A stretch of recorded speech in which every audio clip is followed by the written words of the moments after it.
Welcome everybody to this episode of Zeke Talk, a video episode here with myself, Jim Tudor, and Dave Gill.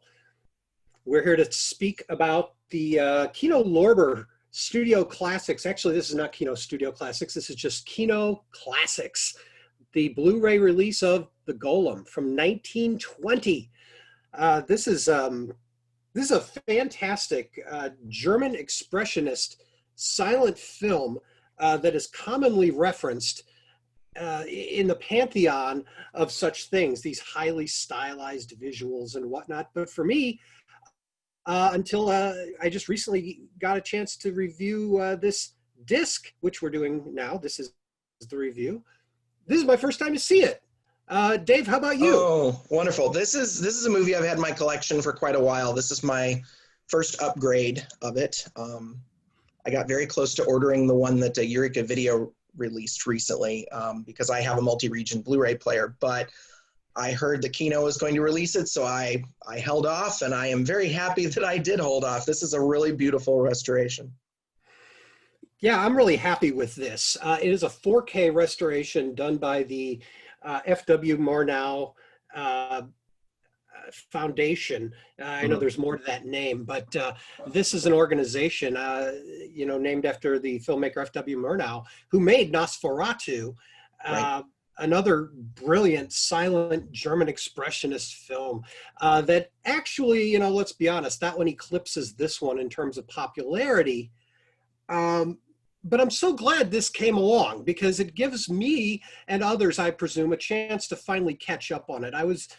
I came in with expectations, but it more than met them. It met them in terms of not just the Blu-ray restoration, but the film itself. I really enjoyed this. It's as a horror movie. This director, Paul Wegener, am I saying that right? Yeah, Wegener, yeah. Yeah, he's referenced in the commentary track on here by Tim Lucas. Which is phenomenal. Tim Lucas has a great track on here. Yeah, just a minute about that. A sidebar on Tim Lucas's commentaries.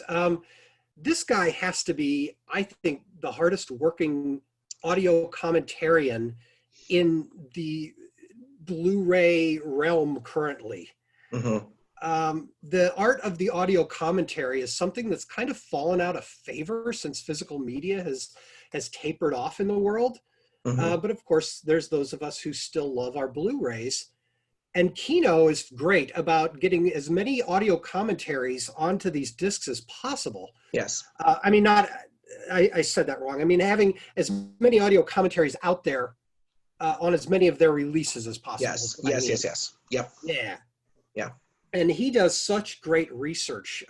You really come away feeling like, info dump is the wrong word, but info dump in a best possible way. How about that? Yes, one has drunk deeply of the fire hose that is the information of the movie, and I love it. Like, I'm all about it. Yeah. So let's talk about this film. What did you think of the story and how it was carried out? Yeah, so this is often the myth on which this is based is often cited as being the origin of the Frankenstein story. And it is really well executed in the movie. You see someone who creates this golem and who makes it out of clay, basically, and then brings life into it. And then it does its bidding for a while. And then things start the wheels start coming off. And in that sense, it's basically an early version of Frankenstein. In fact, I was reading, or perhaps I think this is on the commentary track, that early makeup tests for Frankenstein used Bela Lugosi, and he actually had that sort of helmet thing that looked very much like this film. It was produced in 1920, but it made it over here to these shores in 1921, and so that's why there's some different dates attached to it sometimes. But the Universal makeup people definitely knew of the Golem, and they were paying attention when they started in with their horror series about 15 years later it would have been. Right. Yeah. No, yeah. This is. And speaking of that, Mm, the cinematographer of this film is Carl Freund. yes. Film buffs will know the name. He went on to, shoot Dracula and so many other great films. You know, carrying the tenets of the expressionist movement with him Yes. to the United States. Yeah. So great career there. Yeah, and a bonus fact, he did all of the cinematography for the I Love Lucy show. That is a fun fact. That is a fun fact. Yeah. So this film, Dave, I'll be honest, I've seen stills of it. I've been aware of this movie and its reputation for many, many years. Yes. I'm only now getting around to it, partially because, the Blu-ray came along and prompted me. But also the look of the monster, the Golem himself, played by the director, Paul Wegener. I just never was drawn to it. It's this big clay, looks like a wrestler, wearing a kind of I don't know, this triangular helmet hair thing. Yes. And I just didn't think that was very scary or compelling, although this cover image is... I know, isn't it great? It's so great. It is so great. It's a great silhouette. Yeah. So looking at this, there was many aspects. I love the moment where the Golem is being brought to life. There's a much ballyhooed trick shot that they discuss, where the giant clay figure is brought into frame. The mystical scientist, if that's what he is, this is based on Jewish mysticism, right? So how accurate it is to actual Jewish mysticism, I couldn't tell you.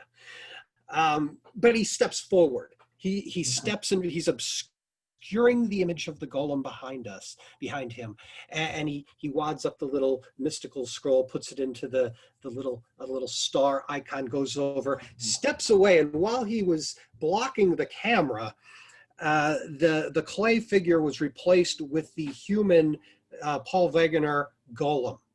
And the star is then placed onto the Golem's chest, and that's what brings him to life. We see his eyes snap open. It's a great moment, but... It is a great moment. But the 4K restoration, it shows the makeup a little too good, I think. We can see this is kind of... you can kind of see the fakery, and that wasn't always the case. No. So the previous version of that I had been a restoration, I think, from Bologna, and it's an Italian restoration, I think, and they the print quality was not quite what one might see in here, but so it was much less obvious when they substituted in the person, and I think it probably would have been better if they had substituted in the actor after the scroll is placed into the star.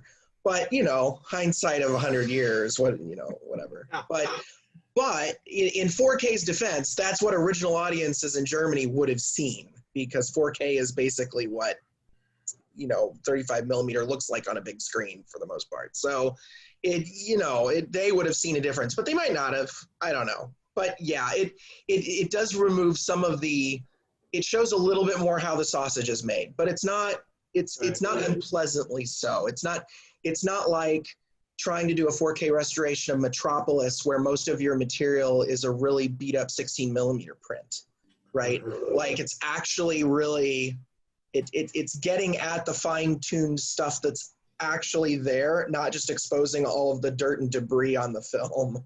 So it looks astonishing, and there is a bonus feature on here that is a comparison of the German release and a U.S. release, referred to as a Bologna release from Italy, hosted by Tim Lucas. He goes through and explains the side-by-side difference, and it is a remarkable difference. Very much. I mean, most obviously with the tinting. You can see on that Bologna version, Mm-hmm. it's like tinted this psychedelic bright green that is almost attacking in its intensity. Yes. Whereas this 4K transfer is a more subdued affair. Yes. I can appreciate it absolutely both ways. Absolutely. So much more detail here now. Yes.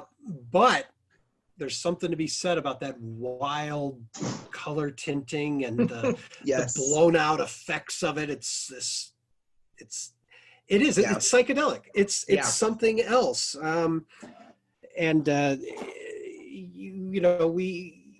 Lucas makes the point that it's good to have both. Absolutely. And it is good to have both. So and speaking of having multiple things, these music tracks are quite interesting, actually. You and I had chatted yesterday very briefly, and you had talked about the Lucas Polzak score on the film, which is not the primary score. The primary score is by Stephen Horn, which I tend to prefer.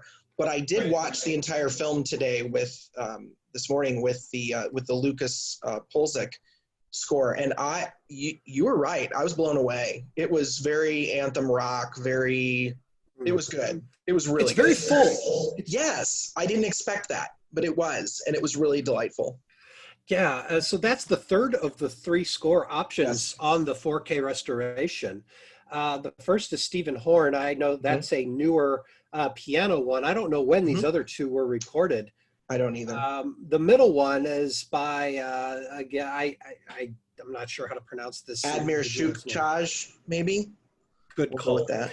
Yeah, that's the second of them, and that's. I'll take that one. That's fine. Yeah, it's an interesting score. It's very avant-garde and minimalist in a lot of cases. Mouth noises and strange. For my money, that one, I'm glad it's here. It's not my first choice, but the third one is. I mean, your mileage is going to vary with this stuff. It's absolutely. But for me, I'm glad you gave that third one a shot. Because that was my favorite. I kind of toggled through all of them while I was watching the film for the first time. And I did spend some time early this afternoon watching the U.S. release version, which is included as a bonus on here, and the Cordula Heth accompaniment is actually really well done. It's I counted 3 instruments, some sort of a reed organ, a violin, and there's a brief passage of trumpet, a couple of brief passages of trumpet in there. And it usually scores that are that, to borrow the word you just used, minimalist, don't really do it for me, but this one did. This one was like, okay, I see what they're doing. It's not just, an hour of monotony at all. It was, and I've heard those before, but this one was not at all. It was actually, it grew and changed with the film, and it just really, it dovetailed with the action very, very, very well. So yeah. So 2 versions of the movie. Yes. I'm sorry? And it's an embarrassment of riches. Yeah. 2 versions of the movie, 4 scores. Yep. And a comparison, 20+ minute comparison, and an audio commentary by Tim Lucas, one of the best audio commentarians out there. Yes. This Blu-ray release of the Golem is something not to be missed, in my opinion. Yeah, no, it's definitely something for either the silent film collector or the collector of the weird and wonderful. It's definitely for all of those. Right. And I'm curious what else, Paul Wegener did, to earn this. I know Tim Lucas does talk about that. I watched his commentary, all the way through yesterday afternoon, actually. And, but this seems to be his crowning achievement, a movie that was so important to him that he remade it. This is the remake. This is the remake. Yeah. The original one was 1915, and then he remade it because he didn't like how some of the plot points worked in his previous film. So this is what we've got, and this is the one he was proud of. So, and apparently that was much shorter, and that's what I'd heard. Yeah. I don't know. I'm just, it's not around, I don't think. No, nobody's seen it in 100 years, so who's to say? Right. Well, okay, so that is the Golem. I don't know that I have any more to add here other Nope. than what we've said, but Yeah, it's fantastic speaking to you about this, Dave. Do you have anything else? absolutely. No, this is wonderful. Great to chat. And audience, go out and buy this. It's phenomenal from Kino. Yeah, support the efforts of film restoration and Yes. dare I say, physical media. Physical media. That's right. All right, Dave. Well, thank you. This Cool. is an episode of Zeke Talk for ZekeFilm.org. Go to our website for reviews of all kinds of movies, not just silent horror films from Germany, although we love that. All kinds of things at ZekeFilm.org and our YouTube channel here. Have a great day.